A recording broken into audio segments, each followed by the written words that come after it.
The knife slipped from my hand and clattered into the sink, splattering tomato juice across the faded linoleum like fresh blood.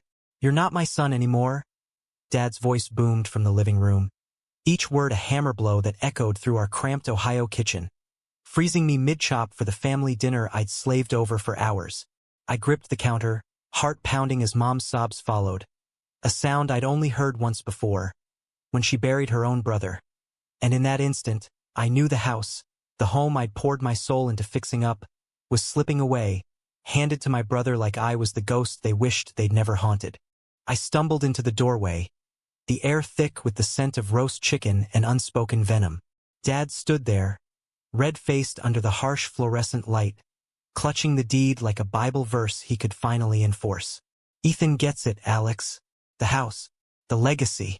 Not whatever this is." His eyes flicked to the rainbow pin on my jacket, the one I'd worn defiantly to Thanksgiving last year, and it burned like he'd slapped me. Ethan, my golden boy brother, sat silent on the sagging couch, his fiancée Sarah's hand in his, both of them avoiding my gaze as if I were contagious. That was the night everything cracked open, the night my family carved me out like a tumor, all because I dared to love a man in a world they pretended was straight as an arrow. But betrayal has a funny way of sharpening your edges. I didn't cry then. I laughed, a hollow bark that made Mom flinch. Legacy? This falling-apart ranch house in Dayton? The one I painted, plumbed, and patched while Ethan was off finding himself in college. My voice cracked on the last word, but I held Dad's stare, the man who taught me to swing a hammer now wielding it against my heart. He turned away, muttering about choices and shame, while Ethan finally met my eyes, just for a second, and mouthed, sorry, as if that could glue back the pieces of the life I'd built here, brick by invisible brick.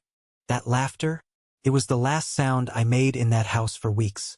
I packed a duffel that night, the weight of old photo albums and a single Polaroid of me and my high school crush, before I even knew what to call it, pulling at my shoulders like chains.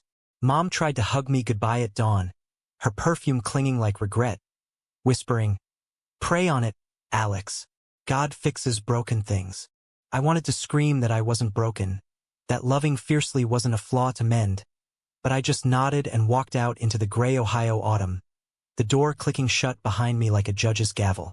Dayton blurred into a haze of temp jobs and crash pads. First a buddy's couch in a walk-up that smelled like stale beer, then a shared room in a halfway house for folks down on their luck. I was 28, with a community college degree in graphic design gathering dust, and dreams of illustrating children's books that featured boys holding hands without apology. But survival doesn't care about dreams. I slung lattes at a corner cafe, the kind where hipsters in flannel ordered oat milk like it was salvation, and I smiled through gritted teeth, sketching forbidden sketches on napkins during lulls. It was there, on a rainy Tuesday in November, that I met Jamie. He burst through the door like a storm front, shaking water from his dark curls, his leather jacket slung over one shoulder revealing a faded band tee from some indie group I'd never heard of. "Double espresso, black as my soul," he quipped to the barista me, his green eyes crinkling with a mischief that cut through the gloom. I fumbled the cup, spilling foam, and he laughed, not mocking, but warm, like sunlight piercing clouds. "Rough day? Or just excited to meet your future ex-husband?" I handed him the coffee, our fingers brushing, and something electric zipped up my arm. Connection, raw and unfiltered. Future ex? Bold assumption. What if I'm the one who breaks hearts? It was the first flirty thing I'd said in months, and it felt like reclaiming a limb. He lingered at the counter, chatting about his job as a freelance photographer chasing the light in people's lives. Whatever that meant, and by closing time, we'd exchanged numbers. Jamie lived in a converted loft downtown, walls plastered with prints of urban decay turned poetic, cracked sidewalks blooming with graffiti hearts, abandoned factories lit like cathedrals.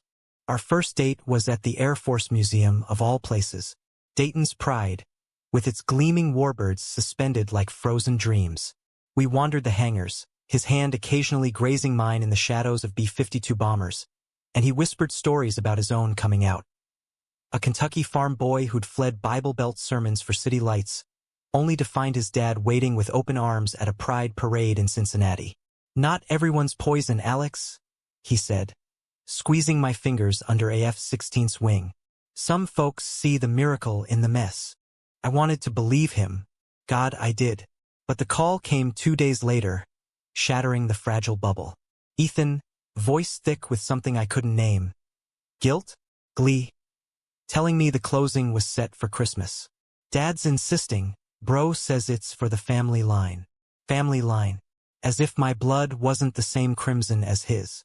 I hung up without a word, the phone slipping from my hand, and Jamie found me curled on his fire escape, rain mixing with tears. He didn't pry. He just wrapped me in his arms, his heartbeat a steady drum against my cheek. "You're not alone in this war," he murmured, and for the first time, I let myself lean into it. The weight of someone who chose me, not despite the cracks, but because of them. Winter clamped down hard that year, snow blanketing Dayton like a shroud. Jamie and I built a rhythm. Mornings sketching side by side in his loft, his camera capturing my furrowed brow as I inked characters who defied their page-bound fates. Evenings tangled in thrift store blankets, sharing silences broken by his playlists of folk-punk anthems about outcasts finding fire. He was my anchor, but the undertow of home pulled relentless. Mom's emails trickled in. Recipes clipped from church bulletins, veiled pleas like, "Come for eggnog? We miss your laugh." Miss my laugh. But not me? The hypocrisy festered, a quiet rot. Then came the betrayal, sharp as a winter gale. It was New Year's Eve, fireworks popping over the Great Miami River like distant gunfire. Jamie had planned a quiet toast in the loft, string lights twinkling against exposed brick, but my phone buzzed with Ethan's name. Against my better judgment, I answered. "Alex, we need to talk." His voice was slurry, party noise in the background. Sarah's laughter, clinking glasses. "The house, it's not just the deed. Dad rewrote the will. Everything. To me. Said you're dead to us. Dead." The word landed like a gut punch, stealing my breath.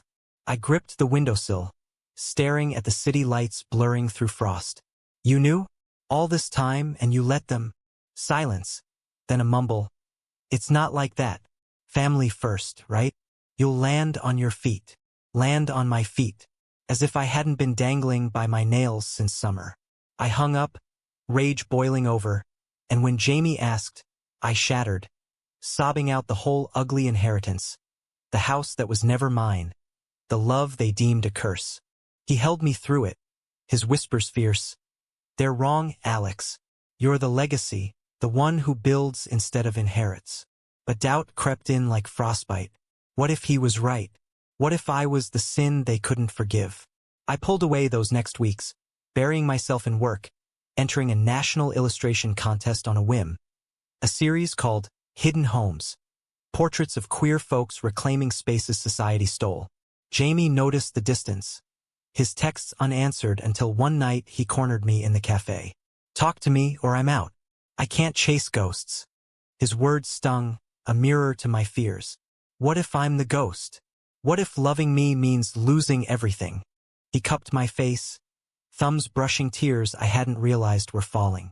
"Loving you means gaining a universe. But you have to choose it, us over their shadows."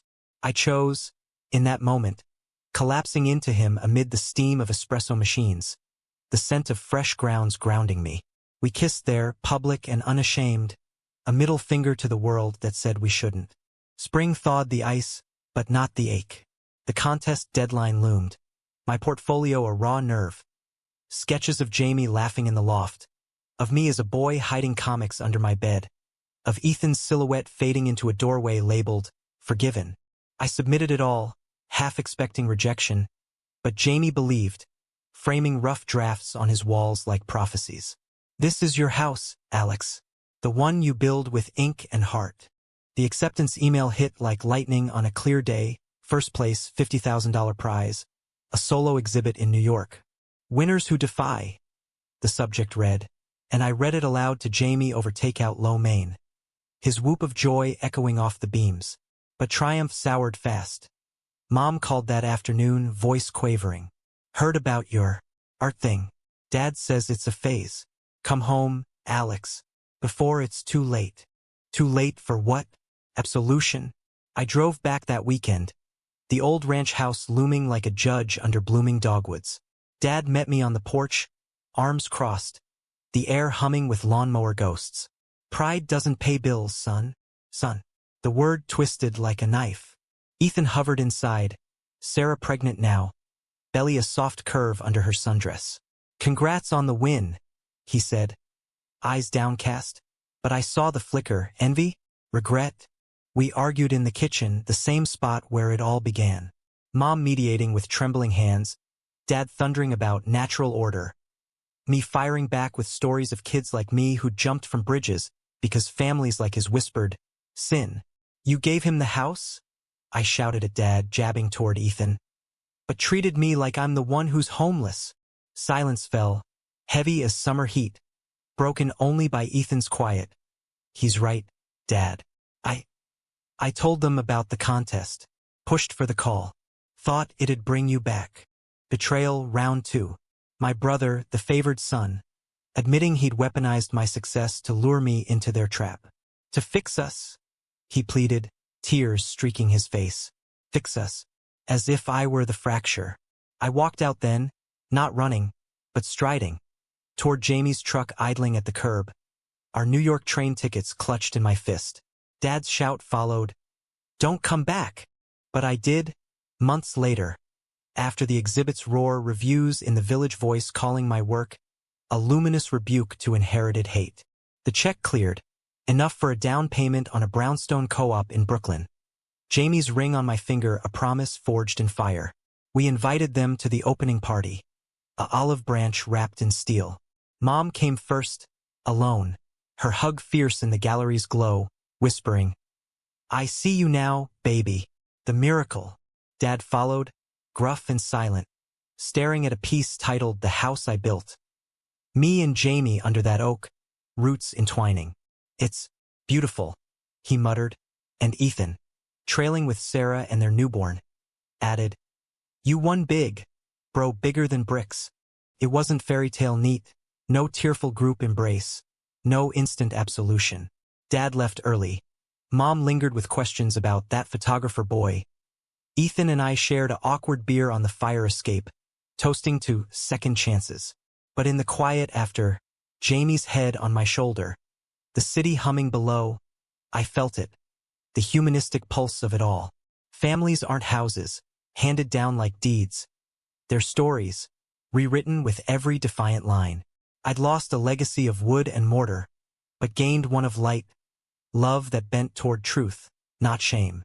And in America's vast, flawed heart, that was the real win. The train to New York rattled like my nerves. Each clack over tracks a reminder that escape isn't linear. It's a series of jagged leaps. Jamie dozed against my shoulder, his curls tickling my neck, while I stared out at the blurring Pennsylvania farmland, golden under a relentless July sun. We'd left Dayton behind, but not its echoes. Dad's final grunt of good luck at the station. Mom's Tupperware of cookies pressed into my hands like contraband. Ethan's half-hearted wave from the parking lot. Half-hearted. That was us, brothers bound by blood but frayed by silence. Brooklyn welcomed us with humidity and horns. Our co-op a narrow walk-up in Bed-Stuy with creaky stairs and a view of stoops where neighbors barbecued plantains and blasted Bad Bunny. "Home," Jamie declared, dumping boxes in the living room, his grin infectious as he spun me into a waltz amid the chaos. Home. The word tasted foreign, sweet with possibility. We christened it that night with cheap Chianti and a playlist of Springsteen. Born to Run, because what else for two guys fleeing heartland heartaches? The exhibit prep consumed us. My illustrations, scanned and enlarged, arrived in tubes that we unrolled across the hardwood like battle maps. Hidden Homes wasn't just art. It was autobiography, each panel a shard of the life I'd hidden. One showed a boy under quilts, flashlight illuminating a dog-eared copy of Giovanni's room. Another, two men dancing in a barn loft, shadows of pitchforks forming halos. Jamie photographed the installations, his lens lingering on details. The tremble in my brushstrokes, the way light caught the glitter in my pride pin. "You're a force, Alex," he'd say, and I'd blush, pulling him close until the world narrowed to his heartbeat. But doubt is a persistent guest. Nights when Jamie snored softly, I'd pace the fire escape, chain-smoking menthols I swore I'd quit, replaying Ethan's confession. I pushed for the call. Why? To fix us, he'd said. But it felt like sabotage, a brother's jealousy masked as concern. My phone stayed silent, no calls from Dayton, just spam texts about student loans I couldn't pay. The prize money burned a hole in our account, funding frames and flights, but success felt hollow without witness. What good is a win if your blood calls it a whim?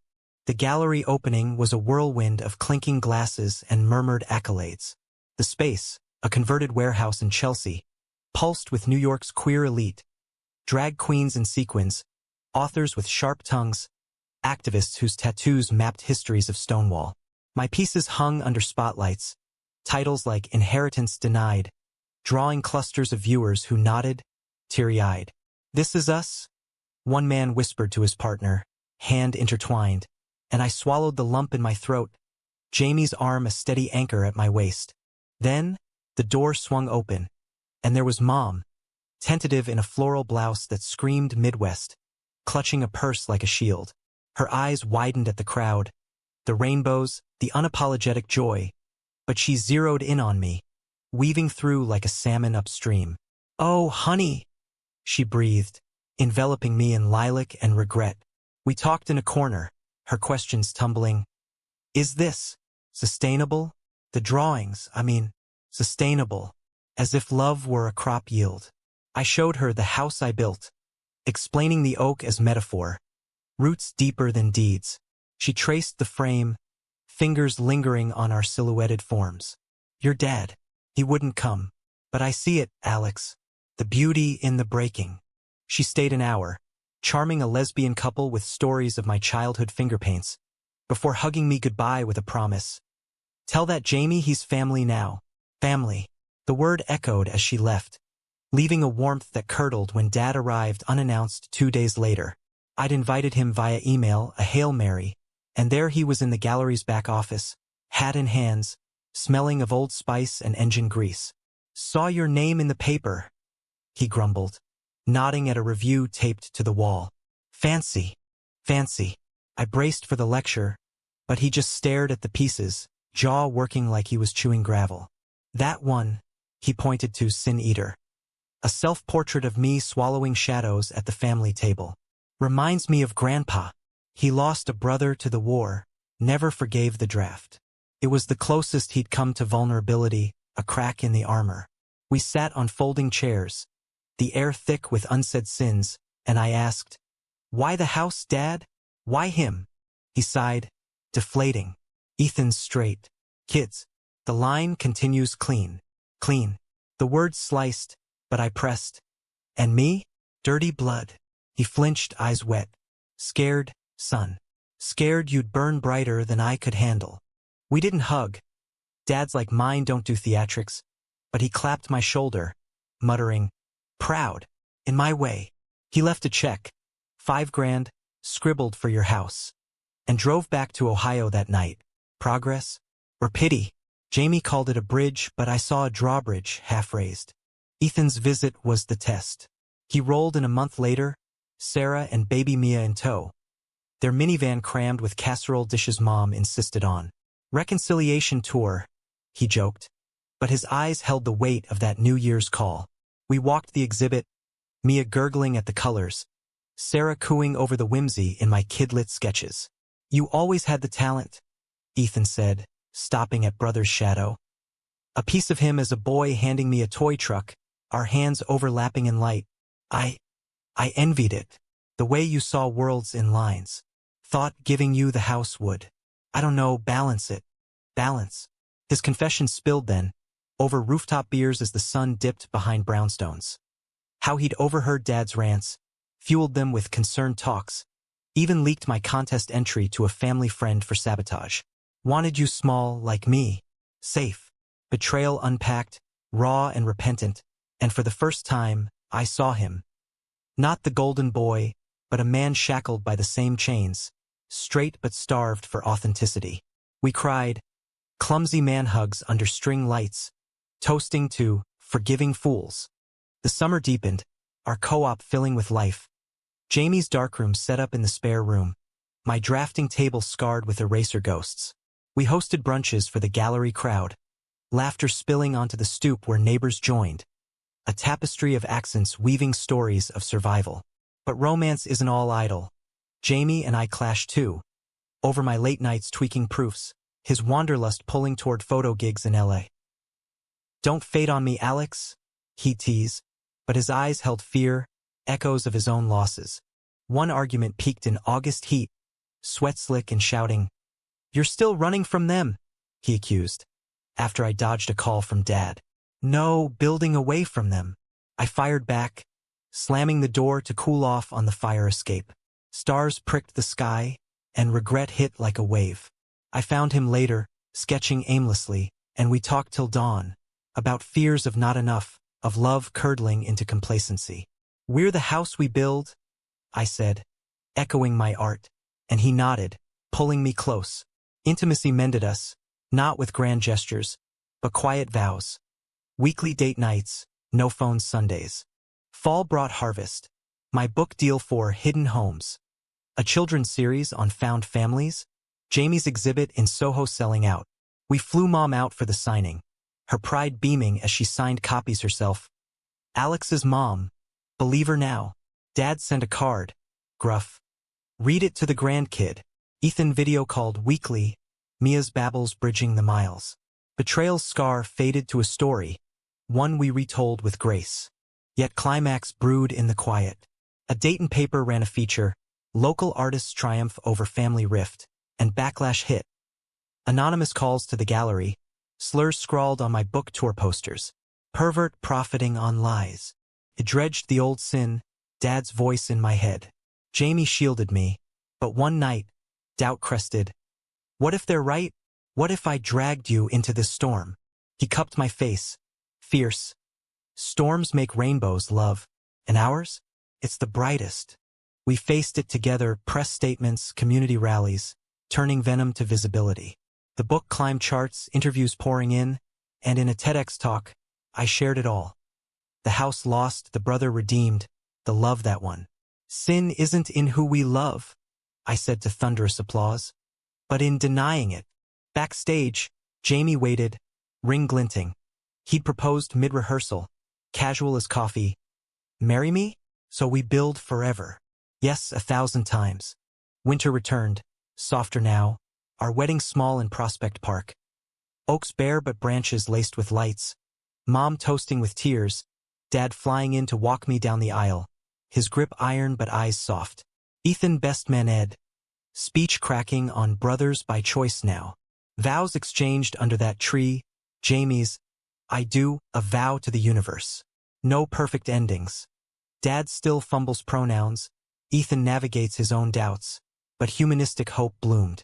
We'd won big, not in dollars or deeds, but in hearts reclaimed, a legacy etched in love's indelible ink. Marriage didn't erase the fault lines.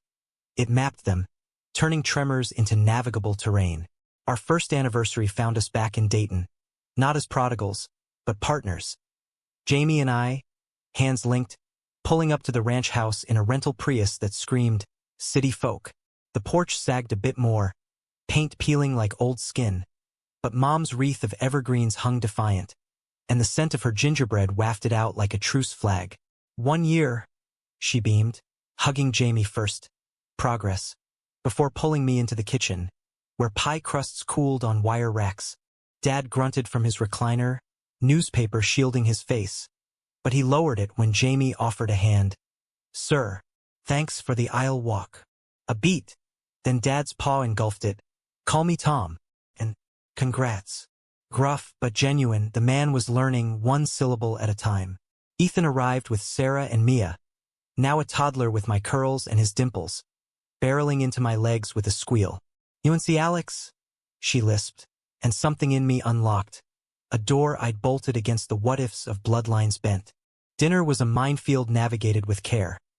Talk skirted politics, landed on Mia's daycare dramas, Jamie's latest shoots, portraits of trans elders in Appalachia, Stories of resilience that had Dad nodding, almost imperceptibly. "Light and lies, huh?" he said, echoing Jamie's mantra, and we all laughed, the sound fragile but real. Later, Ethan and I escaped to the garage, cracking beers amid tool benches scarred by our boyhood projects. "Sold the back 40, he admitted, gesturing to the field beyond. "College fund for Mia. Your book's fault. Got me thinking legacies ain't just land." I clinked his bottle, the betrayal's echo faint now. "You pushed me out, but it pushed me up. Thanks, I guess." He winced, but smiled. "Mutual, bro. Your win made me braver with Dad about stuff. Sarah's by, you know? Kept that quiet too long. Revelations in the half-light, brothers unburdening. The air thick with oil and olive branches. We weren't fixed, scars don't vanish, but we were mending, thread by stubborn thread." Back in Brooklyn, life layered on. My sequels to Hidden Homes birthed a non-profit, workshops for queer youth sketching their truths, Jamie's lens documenting it all. Fame nibbled at edges. Book tours to LA, where we hiked Runyon Canyon at dawn, his hand in mine against paparazzi flashes. Podcasts probing the family redemption arc. My answers honed to hope without honey, but success summons shadows. A letter arrived one crisp October morning, postmarked Dayton. Ethan's handwriting urgent. "Come home. Dad's sick. Fast." The drive blurred. Interstates a ribbon of dread. Jamie's playlist of quiet anthems. Bon Iver, mostly. The only tether. We found Dad in the hospital. Tubes snaking like accusations. Monitors beeping a metronome to his labored breaths. Prostate cancer, aggressive, the doc said months, maybe. Mom hovered, hollow-eyed, clutching rosaries. Ethan paced, Sarah corralling Mia in the waiting room. "Why didn't you tell me sooner?" I whispered to Ethan, but he shook his head. Pride. His, not yours. The weeks dissolved into vigil. Me flying back Fridays, Jamie joining weekends, our co-op sublet to a painter friend. I read Dad chapters from my book, skipping the gay parts at first until he rasped, "All of it, son. The whole story." His voice, once thunder, now whisper, cracked on lines about hidden loves, and tears tracked his cheeks. Not shame, but sorrow for the years silenced. "Thought I was protecting you," he confessed one night, monitors hushed. "From the world. From me." I held his hand, calluses rough against mine. "You did, and now, let me protect you back." Jamie bonded with Mom over hospital cafeteria coffee, swapping recipes. His Kentucky Fried Chicken versus her Midwest meatloaf, while Ethan and I tag-teamed baths for Mia, our laughter echoing sterile halls. Betrayal transmuted here, in the alchemy of crisis. Ethan's midnight confessions of resenting my easy out to the city, my admission of envying his straight privilege until I saw its cage. "We're both sinners, huh?" he joked, and I punched his arm. "Nah, just human." Climax crested in December. Snow blanketing the hospital parking lot like absolution. Dad rallied enough for discharge, hospice at home, the ranch house transformed with hospital beds and oxygen tanks. We gathered for what felt like last rites. Turkey thawed in the fridge, lights strung crooked on the mantel. Dad, frail in flannel, called us close, me, Jamie, Ethan, Sarah, Mom. His voice a gravel prayer. "I gave wrong once, the house. But you, Alex, you built the real one. With heart. Forgive an old fool." Forgiveness isn't fireworks. It's a quiet unfurling. I nodded, tears hot. "Already did, Dad. Love you." He pulled Jamie into a side hug, mumbling, "Take care of my boy." And Jamie's always, Tom sealed it. Ethan and I locked eyes, a nod passing, brothers, equals in the mess. Mia toddled over, plopping a sticky kiss on Dad's cheek, and the room filled with that humanistic glow. Imperfect kin, choosing each other amid the frailty. Dad passed in January, dawn light filtering through frost-laced windows, his hand in mine till the end. The funeral was packed. Neighbors who'd whispered, now weeping. My publisher sending flowers with notes of brave soul. Eulogy duty fell to me and Ethan, tag-teaming at the pulpit. His words on Dad's work ethic, the farm that fed us. Mine on the man who learned late to love wide. He treated me like a sin once, I said, voice steady, but taught me redemptions in the rewrite. Applause rippled. Mom sobbed the loudest. After, the reading of the will twisted fresh. The house to Ethan, as before, but a codicil, half to me, in trust for the nonprofit. For the kids like you, the lawyer read, Dad's scrawl affirming what hospice whispers confirmed. Betrayal's ghost exorcised, replaced by grace. Ethan deeded his share outright. Build your way, bro. We co-own now. Spring bloomed in Brooklyn, cherry blossoms dusting our stoop like confetti. Jamie and I expanded the workshops, traveling to Ohio for sessions in Dayton libraries. Queer youth sketching under those same oaks. Mom visited monthly, Mia her shadow, baking pies that filled our loft with cinnamon ghosts. Ethan started therapy, unpacking his envies. Sarah came out publicly, a ripple in their church circle. Romance deepened in the afterglow. Anniversaries marked with tattoos. Jamie's camera lens entwined with my brush on his forearm. Mine a tiny house key on his wrist. We fought still over tour schedules, his wanderings, but made up fiercer. Love a muscle strengthened by strain. One night, post-argument, starlit on the roof, he said, You're my big win, Alex. Every day. I kissed him slow. Us. Always us. Humanism isn't triumph without teeth. It's the chew of loss yielding wisdom. We'd lost Dad too soon, but gained a mosaic family. Blood diluted but boundless. The house? We Airbnb'd it summers. A haven for artists fleeing their own rifts. Legacies shift, from mortar to meaning. And in America's churning heart, where sins once scarred, we etched stories of saints. Flawed, fierce, forever choosing light. Grief is a seasoned thief, stealing summers you didn't know you craved. Dad's absence hollowed the ranch house, echoes of his cough lingering in the rafters. But we filled it. Ethan, Sarah, Mia, and us, rotating weekends like a relay of healing. I redesigned the guest room into a studio, walls papered with my prints, Jamie's photos pinned like stars. Your legacy outpost, he called it, and we laughed, but truth stung sweet. From sin to sanctuary, one brushstroke at a time. The nonprofit, now Hidden Homes Collective, exploded grants from progressive foundations, partnerships with schools in red states. I keynote at conferences, voice steady on stages from Austin to Ann Arbor, sharing how a brother's betrayal birthed brotherhood renewed. Jamie tagged along, his camera capturing raw moments. A teen in Tulsa inking his first self-portrait, eyes fierce with I am enough. You're changing narratives, he'd say post-talk, and I'd deflect with kisses. But his belief was ballast. Yet conflict simmers in success's soup. Ethan's call came mid-July, voice-edged. The house trouble. Neighbors complaining. Gay retreat, drawing undesirables. Undesirables. The slur landed like spit, dredging Dad's old venom. I drove down alone, Jamie in a Chicago shoot, Rage a co-pilot. The block party turned ambush.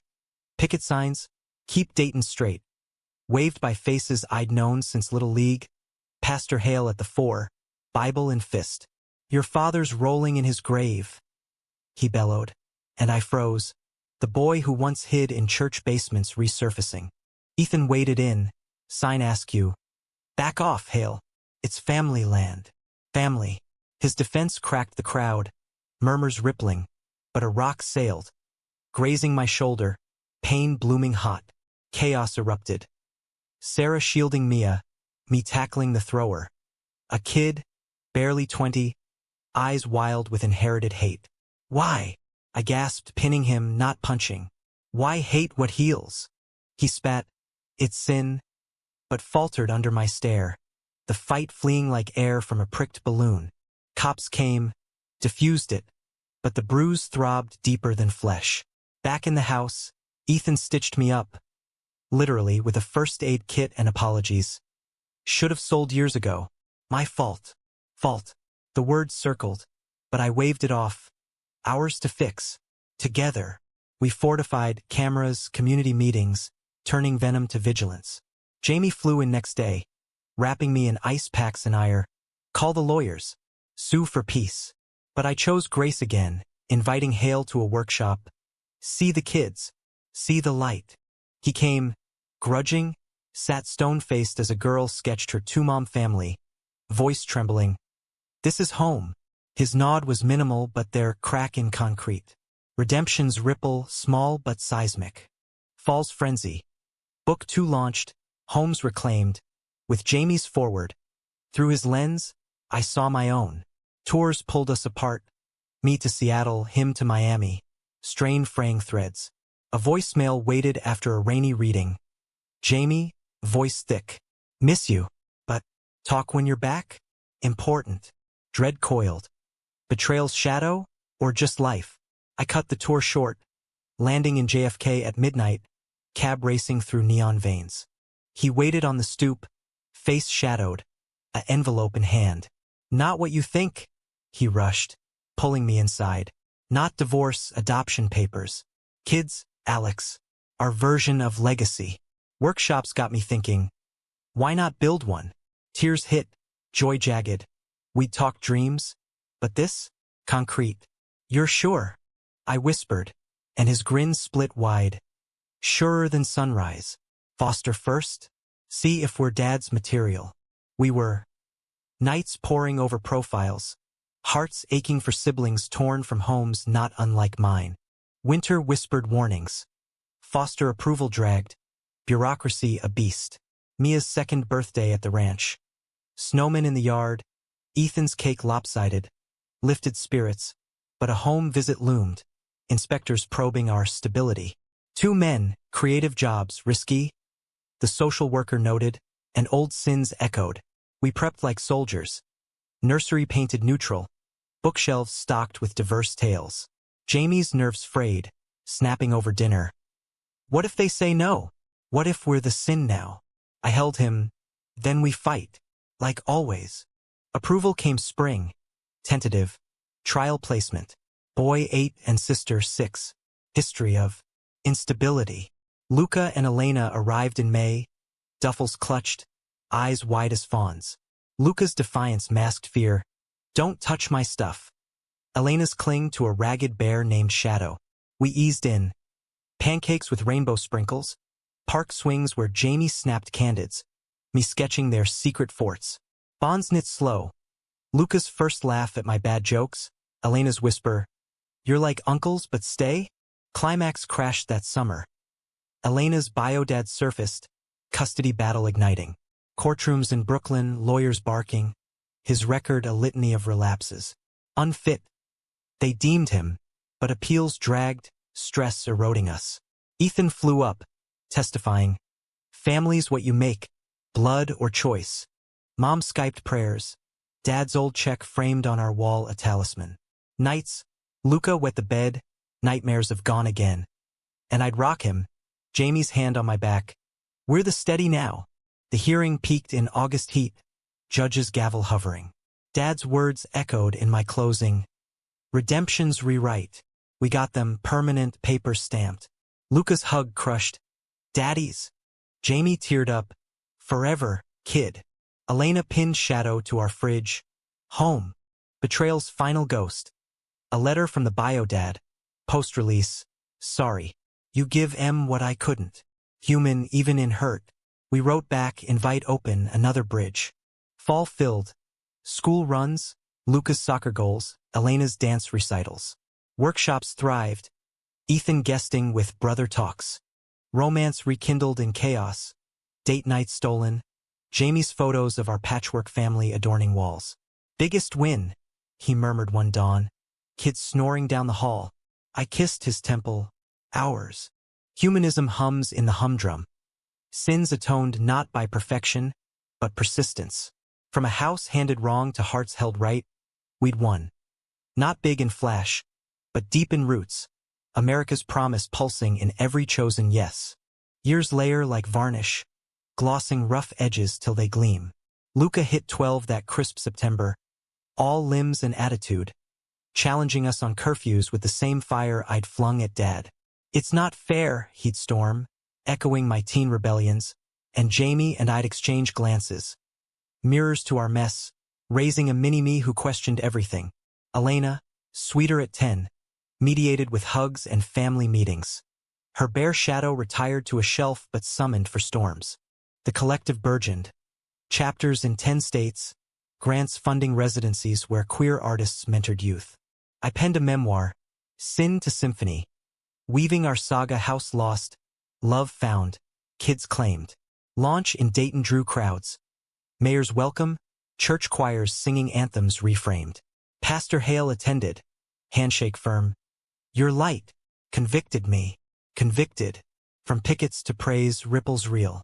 Ethan's arch too. Promoted at the plant, he started a men's group, Dad's Unscripted, tackling tough talks on identity. Inspired by our garage beers. Sarah thrived in her outness. Mia, now 5, demanding Uncle Alex stories at sleepovers. Mom, graying graceful, hosted annual reunions at the ranch. Now solar-paneled. Guest wing dubbed Alex's Annex. Dad's absence ached less. His tools rehomed in my Brooklyn shed. A hammer engraved, build bold. But life's not linear. Conflict coils eternal. Jamie's wanderlust resurfaced. A National Geographic gig, 6 months in the Southwest, chasing queer cowboys. Go, I urged, but envy nipped. Our bed cold, kids asking when's Papa back? Letters bridged. His snaps of Navajo weavers, my sketches of Lucas Brace's grin, but distance bred doubt. A call mid-shoot. Missed the chaos. You holding. I confessed the strain. Foster scares resurfacing. A new placement denied for overcrowded home. We're enough, he soothed, but static crackled like fracture. He returned bronzed and burdened, envelope in pocket. Another shot. Bolivia. Year-long. Heart seized, adventure versus anchor. We argued in the kitchen. Kids at school, voices hushed but heated. You chase horizons, I hold the fort. When's it us? He deflated. Scared. Of settling. Of not being enough. Enough. The sin's old specter. Elena walked in then. Pigtails askew. Daddy's fighting? We froze, pulling her between. Story time instead. Tales of brothers who bridged canyons. Truth-telling followed. Therapy for us. Couple's couch where we unpacked. His farm boy flight from roots. My house haunt of rejection. Build with me. I pleaded. Not away. He chose. Gig shortened. Remote edits from home. Romance reignited in embers, hikes in the Palisades. His lens on our family like sacred portraits. Climax crested unexpectedly. Luca's school project. My heroes. Featured us, me for drawing dreams. Jamie for seeing souls. Presentation night. Jim packed. His voice steady. They lost a house but won a home. Taught me love's the big win. Applause thundered. But backstage, he confessed tears. Bullies called me Fag Jr., but you showed me pride. Pride. From sin's shadow to sun's shield. We hugged fierce. Jamie whispering. Our legacy lives. Betrayal's last whisper. A Dayton developer eyed the ranch. Offer triple its worth. Ethan wavered. College for Mia security. But called me. Your call too. Co-own means co-decide. Temptation tugged. Cash for expansions. Safety net. But memory surged. Dad's codicil. For the kids. We declined. Deeding it to the collective. Artist retreat. Queer haven. Dad'd approve, Ethan said, and we knew. Years spun. Luca's prom with his boyfriend. Nervous tie-knotting in our mirror. Elena's Yale acceptance. Speech quoting my book. Mom passed gentle at 78. Garden party funeral with laughter over her sassy salads. Ethan grayed early, but thrived. Grandkids from Mia. Barbecues blending blood and chosen. Jamie and I hit 20 years under that Brooklyn oak. Vows renewed. Kids toasting with mocktails. From sin to sinfonia. He quipped, and I laughed, pulling him close. Humanistic end. No tidy bows, but threads woven rich. America's flawed quilt. Patches of pain pieced to purpose. We'd won big, not in houses handed or lotteries lucked, but in love's labored, a story etched eternal. Once treated like sin, now symphony of souls, resounding.